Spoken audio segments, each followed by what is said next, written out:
already has meltdowns. What's up, Martin? If that makes sense. If I know How you this doing, person, Martin? hello, if I know you have a meltdown, if I know you have autism and you have sensory overload and meltdowns, you know, we might pick you as a targeted individual to torment, because then we can just blame whatever happened on your meltdown. So, Martin, I wanted to ask about cryptography. Yes, sir. When did you start seeing patterns in all of these things that you're talking Since about? since I was little. I was born like that. Yeah. Now, have you ever considered that maybe some of the patterns that you see are in things that have existed before the English language? Absolutely. So now we're going to get somewhere. A lot of the stuff is just, you think about your subconscious mind. It's the most powerful thing you have, right? So a lot of cryptography. So you do, you know what Easter eggs are in movies and in video games and stuff? Mm-hmm. So you solve Easter eggs and you win a car, you can win money, you can win a vacation and things like that. I always ask the people, is there something else? Is there another level? And I'm like one of the only person that ever does that. Keep your money. Is there another piece to the puzzle? And 90% of the time, 9 out of 10 times, they're like, yes, very good, right? Knowledge is power, and you don't give knowledge that leads to power to the feeble-minded. And a feeble-minded person will jump at a vacation, a new car, $20,000. You know what I mean? So That's really interesting.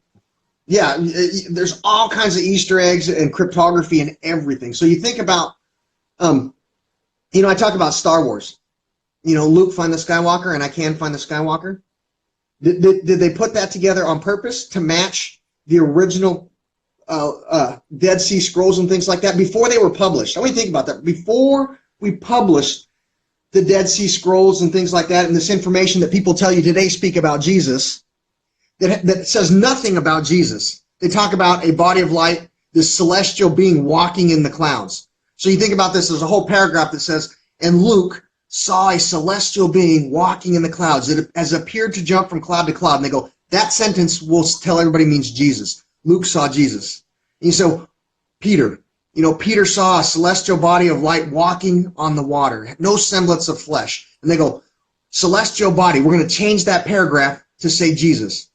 But before those scrolls were made popular, Star Wars came out in the 70s. You know what I mean? So somebody had access to the original information before we decided to tell you it said something than it actually does, if that makes sense. So that information, did it get buried in their subconscious mind because somebody else around them knew it, or was it divine intervention, or what was it, or did they put it in there on purpose? You know what I mean? Yeah, I know what you mean. I talk about the easiest thing I do to help people with like cryptography. I'm like, it's information hidden in plain sight, anagrams and things like that. But the easiest way to get people into it is to talk to them about Bruce Lee. Bruce Lee? You heard my Bruce Lee one? No, I haven't heard the Bruce Lee one. So Enter the Dragon, Bruce Lee? Yeah. Right? Enter the Dragon. Right? When you're drinking green tea like Bruce Lee did and you have only one serving of rice per day, what are you doing?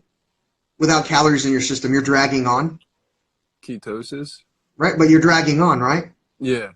Right? You have to enter your mind and tell you, keep going. Even though I don't have any calories, I need to keep going. You enter yourself and drag on. Enter the dragon. You think about this. Now, Bruce Lee told everybody, when I get hurt, I turn into Kato. And Kato, when I get punched or I get hurt real bad, I turn into Kato. And Kato takes my injuries for me. And reporters would look at him like, you're fucking crazy. It's a character you play on TV. He goes, no, it's not a character. When I get hurt in real life, I turn into Kato, and Kato magically takes my injuries away from me. He absorbs the injuries for me. Kato takes the hit instead of you? Exactly. So then he'd wave his foot in front of their face. You'll never understand the secret power behind Kato's toe kicks. Katosis. Kato's toe kicks. Katosis. Oh my God. Turns into Kato. He actually turns into ketosis. He goes, you see what I'm saying? Yeah. When I get hurt, I turn into Kato, and Kato takes the injury for me. He doesn't mean people took it as a fake character or so, you know what I mean? A fake person it was just a sidekick. But in real life, he actually turned into, when he got hurt, he's like, all right, no fucking sugar, no food. I need to exercise. I'll go into HIIT training. You think about you HIIT train and you go into ketosis. Your body creates ketones that oxidize into acetate, and your body also creates lactic acid during HIIT training to remove dead muscle fiber, right, from exercising too much. Bruce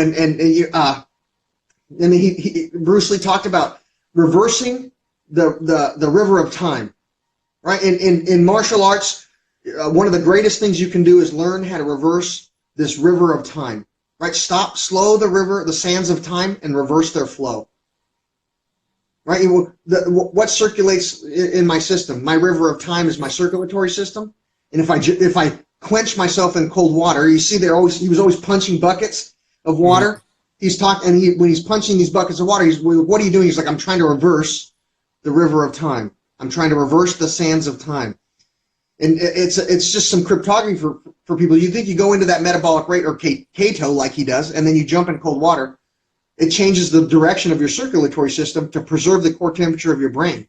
So all those chemicals that are your body created to remove dead muscle fiber out of your biceps and your legs and everything is now circulating in your brain, removing plaque. And all up in your capillaries. Opening up new capillaries. So if you actually study neuroscience, when you do these HIIT training, and they do cold thermogenesis is what it's called scientifically, right? You'll have new spots where you have new areas of synaptic fire that did not exist before after doing it for a period of time. It's like erosion on a beach, right? You have parts of your brain that you've never used, and they get plaque and inflammation in there, and like the erosion on a beach, just over time, you get ketones, oxidize into acetate, combined with lactic acid, and then change the river, change the flow of the direction of your river, and over time it opens up new areas of your brain. But I think it's highly phenomenal. He told the whole world, you'll never understand the secret of Cato's toe kicks, and the world went, yeah, you're right, you're crazy. Like, we're going to let you be crazy because you're famous, right? We are great. You're a great movie star. You're a great TV star. So you can say all this crazy shit and we'll let you slide. Literally, that's how they treated him. Like, we're going to let you slide, without people ever realizing it was real information. That's incredible. But Total Recall? You ever watch the movie Total Recall? I haven't watched the one with Arnold. I've only watched the fucking Colin Farrell one. Okay, if you watch the one with Arnold Schwarzenegger, he has to, in order to get to Mars, he has to communicate with this guy in this person's stomach. There's a super genius in this person's belly, and the only way this person can awaken this super genius in this person's belly is starving it. So if the guy didn't eat, this guy had what do they call them? Conjoined twins. Siamese twin. He had like a Siamese twin in his stomach. And if he didn't eat, his Siamese twin that was the super genius would come out of his belly. And the Siamese twin's name was Quado. Quado? Quatosis, right? You starve this. So you think about it in Sanskrit. So if you did the original cryptography in the movie Total Recall with Arnold Schwarzenegger, they sent you Sanskrit from the Kundalini, and told you it was Mars writing. Like this, you got a little flyer. This was the greatest thing. One of the best things I got when I was a kid for an Easter egg. They send you this little, poster and some things, and Arnold Schwarzenegger's signature on some paperwork. And you got this thing. This was a real Martian writing, and you couldn't read it. You're like, what the fuck is this? You had to figure. So if you think, okay, I solved one puzzle to get this. Obviously, this is something else. So they tell you it's ancient Mars writing. So you spend a little time and you start looking around and you go, oh, it's just Sanskrit. It's Sanskrit. You start reading it. It was literally talks about the Kundalini and the snake in your belly. In the Kundalini, you know how they tell you have to meditate. If you meditate and practice meditating, you can awaken your Kundalini. You'll have the snake awake. It doesn't say that. It says you have to meditate your hunger away. It says in extreme hunger, sometimes you have to sit down and be like, don't eat, man, don't eat, don't eat, don't eat, don't eat. And you'll go into ketosis. It creates ketones that oxidize into acetate. But it says the snake in your belly, if you starve it, it'll release its venom. That'll snake up into your brain and cause an awakening. But if you're a fake spiritual guru who can't read Sanskrit, you just go, well, somebody else told me if you just, you'll have this Kundalini awakening. So you see a lot of things on the Facebook and Instagram, fake spiritual leaders telling you, all you got to do is meditate. And if you follow us, we'll teach you how to meditate and awaken your Kundalini. It's a spiritual. No, it's not. It doesn't say. It literally talks about meditating your hunger away. Like you get so hungry, your stomach pains, you're growling, and it's like, dude, you just got to forget about it. Dude, that's yeah, what that's I do. If I'm hungry, basically I'll just forget I'm hungry. Yeah, and that's exactly what the Kundalini. If you can read it for yourself, when they're talking about meditating, emptying your brain of, they tell you got to empty your brain of all thoughts, right? Empty your mind of all thoughts. It doesn't say that. It's like it says specifically, focus your hunger away. Empty your brain of wanting to eat. Empty your mind of wanting to eat. It doesn't say all thoughts. People who can't read Kundalini tell you got to empty your brain of all thoughts, and if you practice, like, oh, I meditate and my Kundalini awakens at 5 a.m. and gives me this spiritual message. They're lying through their teeth. If you actually translate Kundalini, it tells them in the Sanskrit. That's all. Your spiritual leader's a liar. It literally tells you, focus your hunger away. So you think about this. So you got people today telling you they awaken their Kundalini because they practice the original Sanskrit information, but they're not actually doing it because they can't read it. Right? So they're just doing what somebody else told them that was pretty or famous. Some famous person told them, if you do this, you'll awaken your Kundalini, and then they just went around the whole world lying about it to gather followers and make money. But it's pretty interesting. But in Total Recall, you got a book about, and they told you it was Mars writing. Like, it's just, we give you some stuff, and it just turned out to be Sanskrit, So, I don't know. Can I ask you about the 3D printed neck? Yeah. How did they do that? So some of the work I do, somebody thought it was beneficial for me to have 3D imaging and CAT scans and MRIs of every bone and every organ in my body. I spent months in imaging machines, which was weird. I didn't understand. So, are you saying they took scans of all of your bones? So they had all my bones, my organs, everything ahead of time. 3D models of your bones. Everything ahead of time. So yeah. Did they? So let's like in 2009, I spent several months going to different places for MRIs, CAT scans, and 3D imaging of every organ and bone in my body. So prior to my last one of my last jobs, they're like, this is what do you call it? Just in case scenario. You know what I mean? This is probably something that needs to be done. So if you're going to take this job, you need to have this done. So I went and got literally the tips of my fingers, my head, my freaking lungs, my heart, my kidneys, every freaking thing every organ, every bone in my body was 3D imaged and CAT scanned. And then I got injured, and lo and behold, they were able to, I made an appointment. I got taken to Madigan, which is a military hospital here in the States. I got taken to Madigan, and they said, we can't do what it is we need to do for his neck. He needs to go over here. In 2 weeks, I waited 2 weeks, and I went to the Swedish Medical Institute, and this Indian doctor, Dr. Shiravasan, was given a 3D replica of my neck ahead of time. And I think about that, I'm like, they couldn't have made a 3D replica of my neck after it was injured. Scan all your shit ahead of time. I had to have it ahead of time. So, but I got mine in 2012, 3 years before it became publicly, available for the public. What did they use to 3D print new bones for your titanium? neck? Titanium dust. Titanium? I have a titanium neck. From here to here is titanium. But they cut you right here. I got with a laser. I don't know if you can really see. I got a little scar here. And then they cut the back of your throat and move it aside, and a laser and a Dremel, laser-guided machinery just...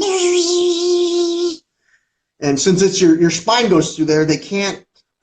I think that's probably why I got it early. I got a weird thing for pain. I don't know a weird thing, but a little bit more tolerance than most people. So they couldn't put you to sleep completely because if they hit the wrong nerve, they could paralyze your arm or your legs or And they need to know if you're still have all the connections to the rest of your body, right? When they're doing your nervous system goes through there. So I mean, a laser and a Dremel eating the bone off of your spine so they can put a new one in. So they got to make sure that nothing gets too hot because all of your nerve connections go through there. The grinding of the Dremel makes heat friction.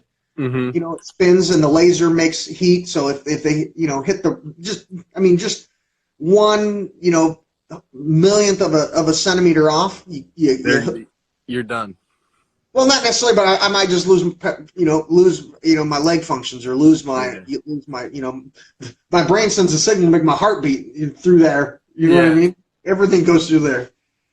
So, but yeah, it was quite interesting. They cut me here, and I remember the feel of this, like the back of a soup ladle, that cold metal just scratching and pulling everything to the side. Oh, and in real life, I tried to I had some kids at the time, and so during my surgery, you have backup and fail-safe places for them to go, and they wouldn't allow me to give the children to somebody else. So they sat out. My wife sat outside of my operating room with my two kids. It was supposed to be like be in the hospital for a long time because of recovery and things like that. My wife and two kids sat in the hallway of the recovery, and I remember I had a 9mm pistol I had to give to my wife, and I was in and out in less than 2 hours.